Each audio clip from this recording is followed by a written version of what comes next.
ਬਾਬੇ ਦੀ ਆ ਮੇਰ ਖੁੱਲਾ ਸਰਦਾ ਕੁੜੇ ਨੀ ਇੰਨੀ ਛੇਤੀ ਜੱਟ ਨਹੀਂ ਓ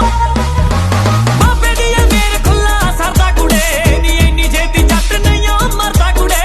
ਲੋਕਾਂ ਵਿੱਚ ਬੋਲਦਾ ਹੋਊਗਾ ਅਸਲਾ ਗੱਭਰੂ ਚ ਬੋਲਦਾ ਤਜਰਬਾ ਕੁੜੇ ਨੀ ਗੱਭਰੂ ਚ ਬੋਲਦਾ ਤਜਰਬਾ ਕੁੜੇ ਮੱਸਿਆ ਦੇ ਮੇਲੇ ਜਿੰਨਾ ਹੋ ਜੇ ਕੱਖ ਨੀ ਰੱਖੀਦਾ ਪੈਰ ਜਿਹੜੀ ਥਾਂ ਮਿੱਠੀਏ 21 ਸਾਲ ਜੱਟ ਨੇ ਨਿਭਾਈ